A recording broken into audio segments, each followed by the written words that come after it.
Hi ಎಲ್ಲರಿಗೂ ನಮಸ್ಕಾರ. ನನ್ನ ಯೂಟ್ಯೂಬ್ ಚಾನಲಿಗೆ ಸ್ವಾಗತ ಸುಸ್ವಾಗತ. ಇವತ್ತು ನಾನು ಮಾಡ್ತಾಯಿದ್ದೀನಿ ಶಾವಿಗೆಯಿಂದ ಉಪ್ಪಿಟ್ಟು. ಇದು ಶಾವಿಗೆಯನ್ನು ಬಿಸಿ ಬಿಸಿ ನೀರಿಗೆ ಹಾಕಿ ಅದನ್ನು ನೀರಿನಿಂದ ಹೊರ ತೆಗೆದಿಡಬೇಕು. ಅಂದರೆ ಅದರ ನೀರೆಲ್ಲ ಹೋಗಬೇಕು. ಆಮೇಲೆ ಇದು ಗಣೇಶ ಒತ್ತು ಶಾವಿಗೆ ಅಂತ ಸಿಗುತ್ತೆ, ತುಂಬಾ ಚೆನ್ನಾಗಿರುತ್ತೆ, ಮಾಡಬಹುದು. ಮಾಡುವ ವಿಧಾನವನ್ನು ಕೂಡ ನೋಡೋಣ. ಇದನ್ನು ನೀರನ್ನು ಬಾಗಿಸ್ಬೇಕು, ಅಂದರೆ ನೀರನ್ನು ಅಷ್ಟು ಹೊರಗೆ ಹಾಕಬೇಕು. ಸ್ವಲ್ಪ ತಣ್ಣೀರು ಹಾಕಿ ಅದನ್ನು ಬಾಗಿಸ್ಕೋಬೇಕು. ಬಿಡಿ ಬಿಡಿಯಾಗಿರಬೇಕು ಶಾವಿಗೆ. ಈಗ ಮಾಡುವ ವಿಧಾನವನ್ನು ನೋಡೋಣ. ಒಗ್ಗರಣೆಗೆ ಮೊದಲು ಎಣ್ಣೆ ಹಾಕೋತಾ ಇದ್ದೀನಿ, ತೆಂಗಿನ ಎಣ್ಣೆ. ಎಣ್ಣೆ ಸ್ವಲ್ಪ ಜಾಸ್ತಿ ಬೇಕು. ಹಾಗೆ ಒಂದು ಅರ್ಧ ಸ್ಪೂನು ಉದ್ದಿನಬೇಳೆ, ಹಾಗೆ ಇಲ್ಲಿ ಸಾಸಿವೆ ಕೂಡ ಒಂದು ಅರ್ಧ ಸ್ಪೂನ್ ತಗೊಂಡಿದ್ದೇನೆ. ಇಲ್ಲಿ ನಾನು ಖಾರಕ್ಕೆ ಹಸಿಮೆಣಸನ್ನು ಬಳಸ್ತಾ ಇಲ್ಲ, ಯಾಕೆಂದರೆ ಯಾರಿಗೂ ಹಸಿಮೆಣಸು ತಿಂದರೆ ಆಗೋದಿಲ್ಲ ಅಂತ ಹಾಕ್ತಾ ಇಲ್ಲ. ಒಣಮೆಣಸನ್ನು ಹಾಕ್ತಾಯಿದ್ದೀನಿ. ನೀವು ಯಾವ ತರಕಾರಿ ಬೇಕಾದರೂ ಬಳಸ್ಕೋಬೋದು. ನಾನಿಲ್ಲಿ ಕ್ಯಾಪ್ಸಿಕಮ್ ಮತ್ತು ಟೊಮೆಟೊನು, ಕ್ಯಾರೆಟು ಮತ್ತು ಈರುಳ್ಳಿ ತಗೊಂಡಿದ್ದೀನಿ. ಹಾಗೆ ಇಲ್ಲಿ ಕರಿಬೇವನ್ನು ಕೂಡ ಹಾಕ್ತಾಯಿದ್ದೀನಿ.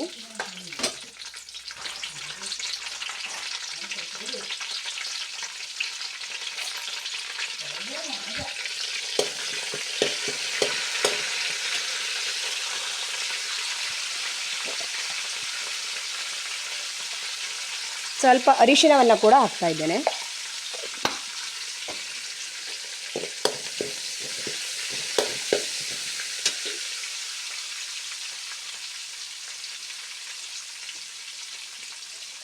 ಬಹಳ ಬೇಗನೆ ಮಾಡ್ಕೊಳ್ಳುವಂಥ ತಿಂಡಿ ಅಂತ ಹೇಳ್ಬೋದು.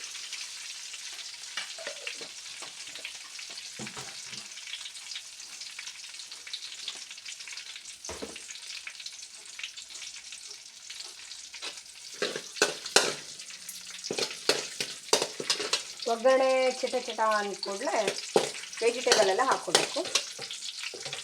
ಫಸ್ಟ್ ಈರುಳ್ಳಿ ಹಾಕ್ತಾಯಿದ್ದೀನಿ.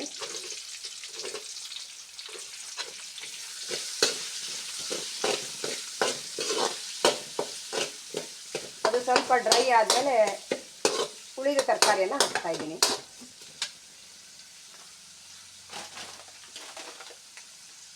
ನಾನಿಲ್ಲಿ ಒಂದು 5 ಜನರಿಗಷ್ಟೇ ಮಾಡ್ತಾ ಇರೋದು.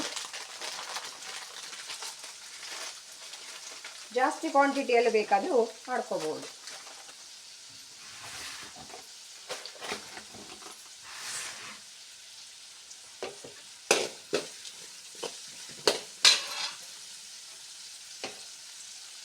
ಈಗ ಕ್ಯಾರೆಟು, ಕ್ಯಾಪ್ಸಿಕಮು, ಟೊಮೆಟೊನು ಎಲ್ಲ ಹಾಕ್ತಾಯಿದ್ದೀನಿ.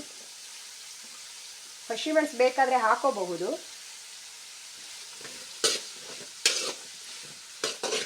ಚೆನ್ನಾಗಿರುತ್ತೆ. ಇವೆಲ್ಲ ಫ್ರೈ ಆಗಬೇಕು.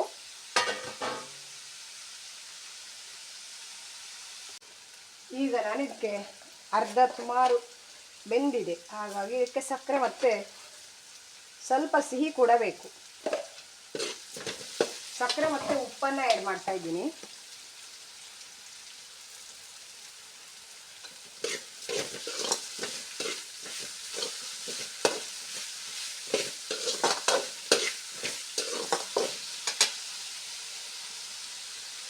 ತುಂಬಾ ಚೆನ್ನಾಗಿರುತ್ತೆ ಶಾವಿಗೆ ಉಪ್ಪಿಟ್ಟು.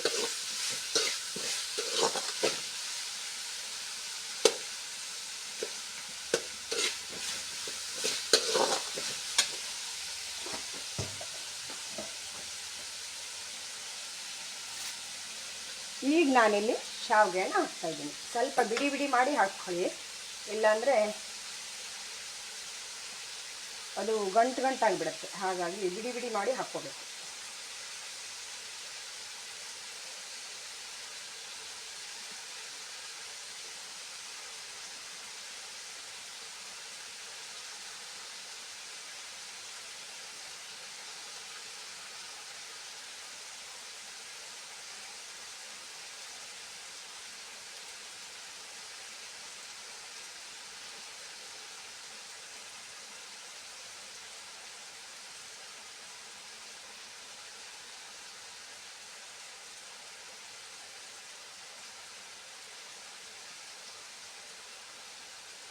ನಮ್ಮ ಮನೆಯಲ್ಲಿ ಡೈಲಿ ದೋಸೆ ಮಾಡೋದು,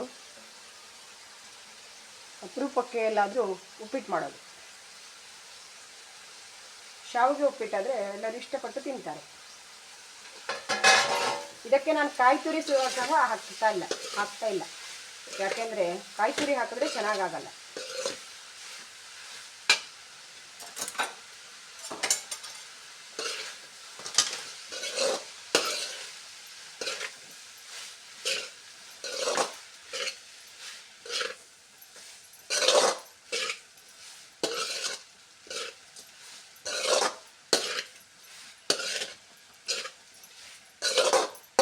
ಎಲ್ಲವೂ ಸರಿಯಾಗಿ ಮಿಕ್ಸ್ ಆಗಬೇಕು.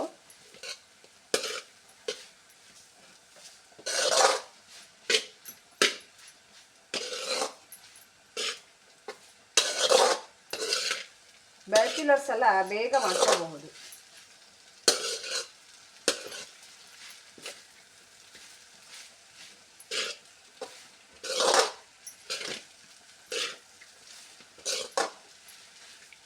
ಬಿಸಿ ಬಿಸಿಯಾದ ಶಾವಿಗೆ ಉಪ್ಪಿಟ್ಟು ರೆಡಿ ಆಯಿತು.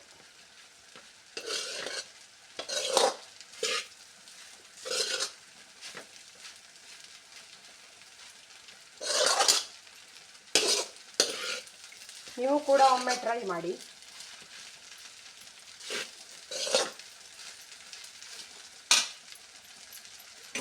ನನ್ನ ಈ ವಿಡಿಯೋ ಇಷ್ಟ ಆದರೆ ಲೈಕ್ ಮಾಡಿ. ಶೇರ್ ಮಾಡಿ, ಸಬ್ಸ್ಕ್ರೈಬ್ ಮಾಡಿ. Thank you so much friends. ಮತ್ತೆ ಮುಂದಿನ ವಿಡಿಯೋದಲ್ಲಿ ಮತ್ತೆ ಸಿಗ್ತೇನೆ.